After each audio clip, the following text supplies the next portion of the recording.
solution to the childcare crisis. It's closer than you think. Because I'm interested. Childcare costs like freaking $4,000 a month or some crazy shit like that. Here, anyways, in Canada. And probably the US. So let's see. Let's see what the apparent solution is. This is the University of Minnesota, a world-class institution and a key driver of the state's economy. This is an ordinary childcare facility, a local institution that working families rely on for the foundation of their working lives. And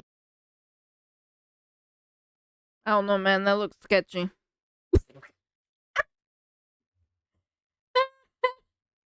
Sort of. I mean, not really. It actually looks pretty clean. For a second, I thought it looked really dirty, but it actually looks kind of clean if those are just fallen leaves here against the corner. Maybe. the surprising part, it costs more to send a kid here than to the university. Wow. Parents can pay upwards of $20,000 per child. And the Wait, what? $20,000? Like a year? craziest thing is, most childcare businesses, they struggle to break even. So where's all that money going? We set out to investigate, and what we found was a uniquely American problem. Oh. Decades Why am I not surprised?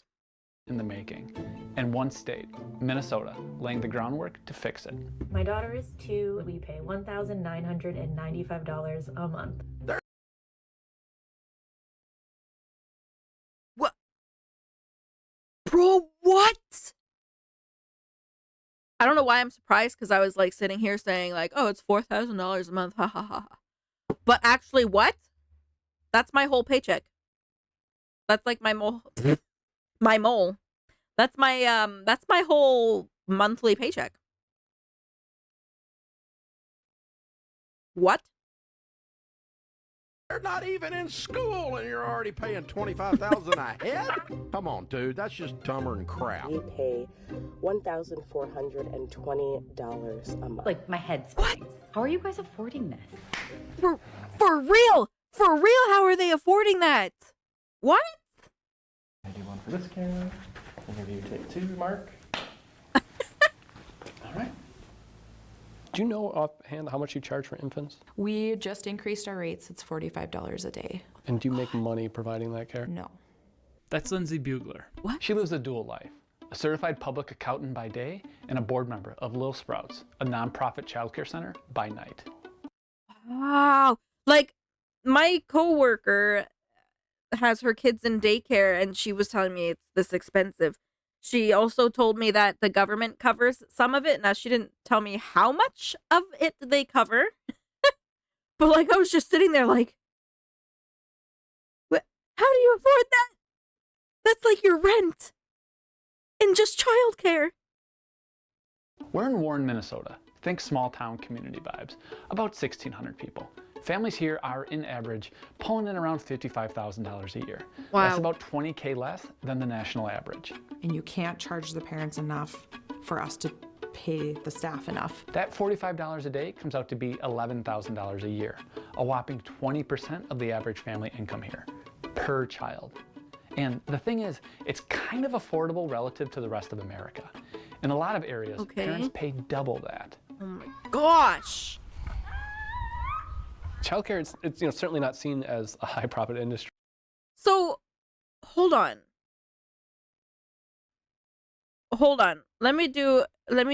So wait, that's $45 per day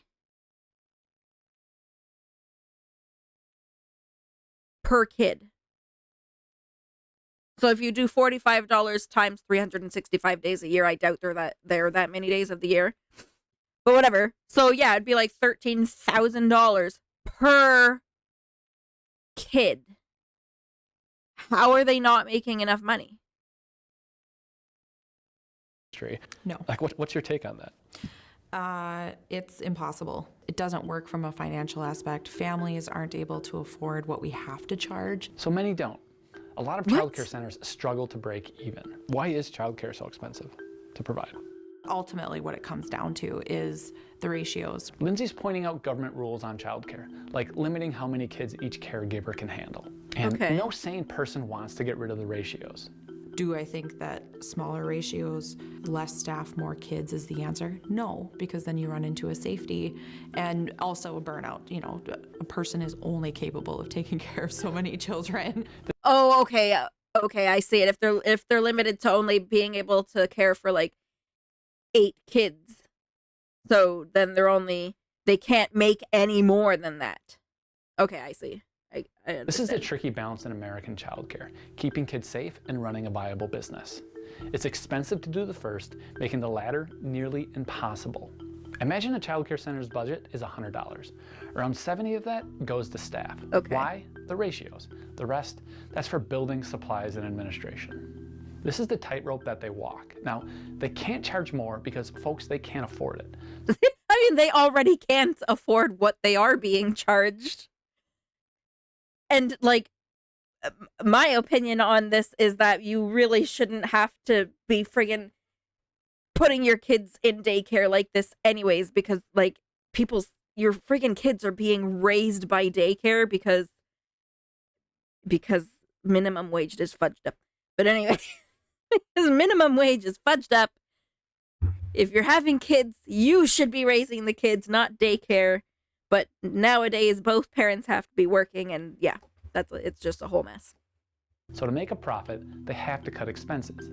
But that's hard. Supplies, climbing. Real estate, it needs to be very specific and specialized for safety. And the workers, they're already earning the bare minimum. Damn. The economics for people who run childcare businesses out of their home are even worse. You can't make money. You can't break even. Other countries have cracked this childcare puzzle. How do they do it? 2 ways. Okay. As kids get older, centers need less staff for kids, and the cost of care goes down. So other countries, they skip the infant stage altogether. They do this by offering paid family leave. Not only does this give parents time with their children, but it takes the least profitable part out of the childcare equation. Okay. Yeah, that makes sense. You just give family leave, and then you don't have to put them in daycare. Okay. Second, governments are pouring money into it. This lowers the cost for parents and makes sure the workers are paid a reasonable wage.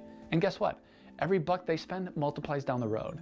A Federal Reserve study found that for every dollar invested in early childhood care yields extraordinary public returns. The US federal government is putting in like $500 for each kid, compared to about $14,000. Isn't that sad? Look at this sadness right here. The richest, the freaking country that boasts about how rich they are.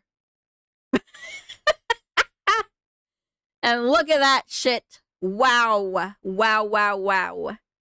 Companies should have daycare programs and get a tax break for it. Yeah, I think some do.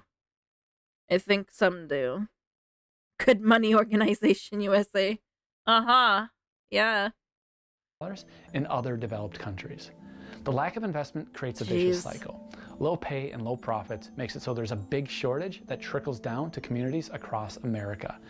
So despite care costing tens of thousands of dollars, half of Americans live in a childcare desert. Wow. It's a problem the residents of Warren, Minnesota know all too well. They shouldn't even need it. Because people should be able to raise their own kids.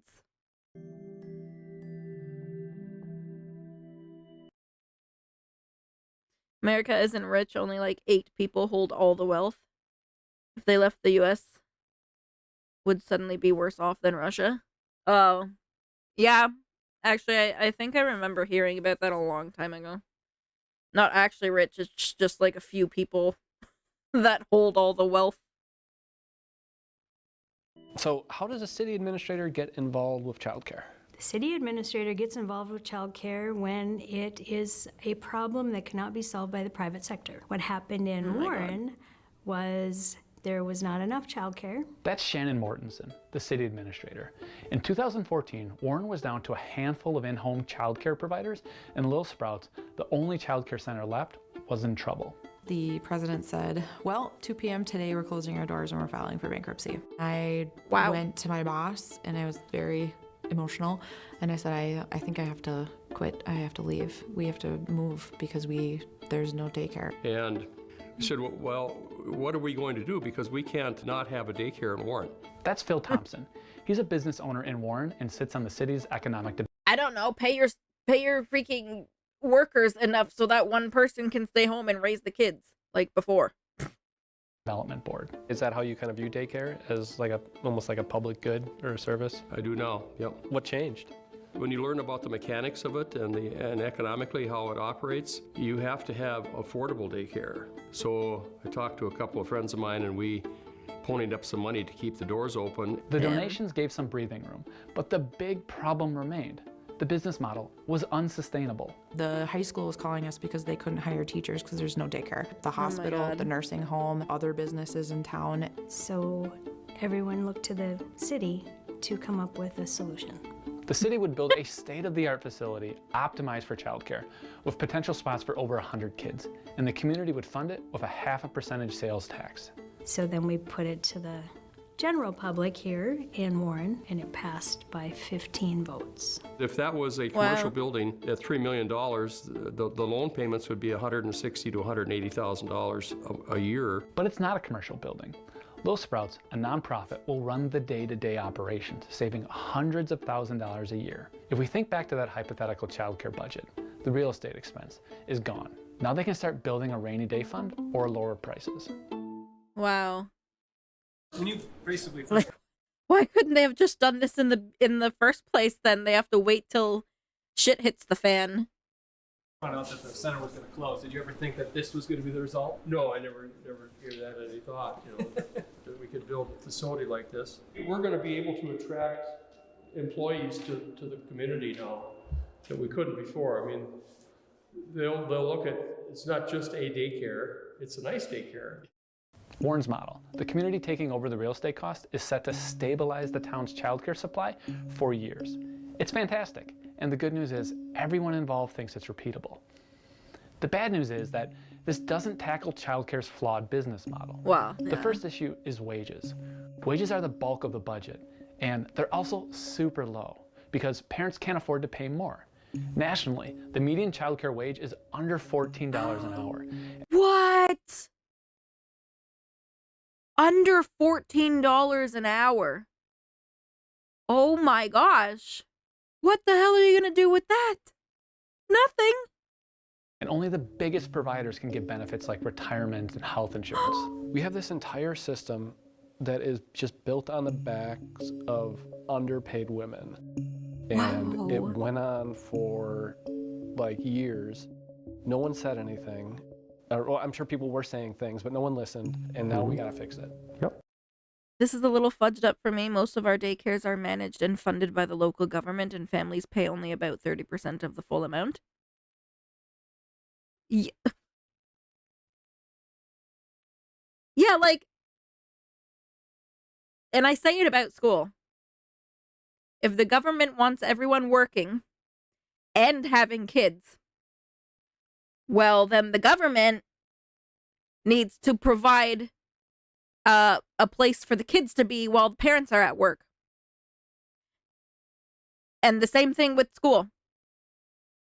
If the government wants everyone to be educated, then the government should pay for the schooling. Like, I don't know. In my brain, that seems to make sense. Maybe I'm wrong. But that's what I feel like makes sense. I think that's very true. I would say you're absolutely spot on. The setup cratered during COVID, so the federal government steps in, right? They start dishing out extra cash to boost wages by $3 to $4 an hour. But the federal aid was temporary. It expired. Minnesota and a handful of other states made that support permanent, but it's still not enough. And no real estate expense ensures that this thing's going to be sustainable, but even if they pass all of that savings on the families, it's still going to be $8,000 to $9,000 a year, a hefty 15% of people's budgets. Wow. And federal guidelines say that childcare should cost no more than 7% of a family's income. 7%.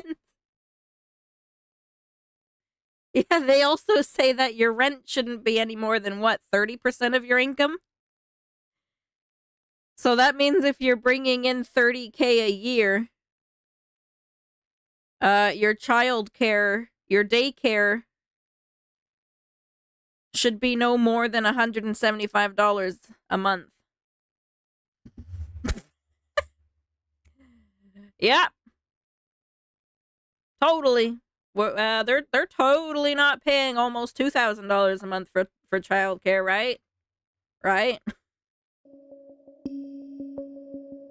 I'm bringing forward a proposal and we're calling it the Great Start Affordability Program. And what we're aiming to do is help bring down the amount of family budgetary spending to about 7% of annualized income. That's Representative Carly Katiza-Wattoon. She represents District 49, a suburb of Minneapolis. Okay. In 2023, the Minnesota legislature was able to make historic investments with over $1 billion directed to more accessible and affordable options for families. These programs were pretty varied. Everything from bureaucratic changes that streamlined the government to making the wage supports permanent. They added hundreds of millions of dollars to provide childcare subsidies for low-income families. For families in Minnesota, if they earn over $60,000 right now, they do not qualify for any of the existing supports that are out. $60,000. How many people are making $60,000 a year? This legislation would change that and expand subsidies to families making up to $175,000, with the goal of tying childcare payments to 7% of a family's income. Those payments will go directly to the providers, and then the families will see that payment reflected on their monthly invoice. So we have school for kids under 6 years old in Vienna. My brain. Vienna. What is Vienna? Where is that? I'm thinking Venezuela, but I don't think so. Wow. Oh, Vietnam. Okay. Wow, $60 a month. That's not bad. You know, that's more reasonable than $2,000 a month. So it's helping keep money in the pockets of Minnesota families, but it is also at the same time stabilizing the income of our childcare providers and early learning educators. On top of the subsidies, Minnesota passed 12 weeks of paid leave, potentially removing some of the most expensive care from the system. So what do you say to folks who claim the state can't afford this investment? Families already can't afford this. We know that the return on investment in putting dollars into early childhood education is the best investment that you can make. Thanks for watching. Be sure to like and subscribe to our channel. If you have ideas for stories you want us to uncover next, please drop them in the comments below. That's insane. More Perfect Union. That's who this channel is. I think we watched another video from them too, but I don't remember which one. Yeah, pro tips. Don't make babies. Pretty much. It's too expensive. Too expensive. Way too expensive. I don't know how people even pay it. I don't understand. How do you pay that? And like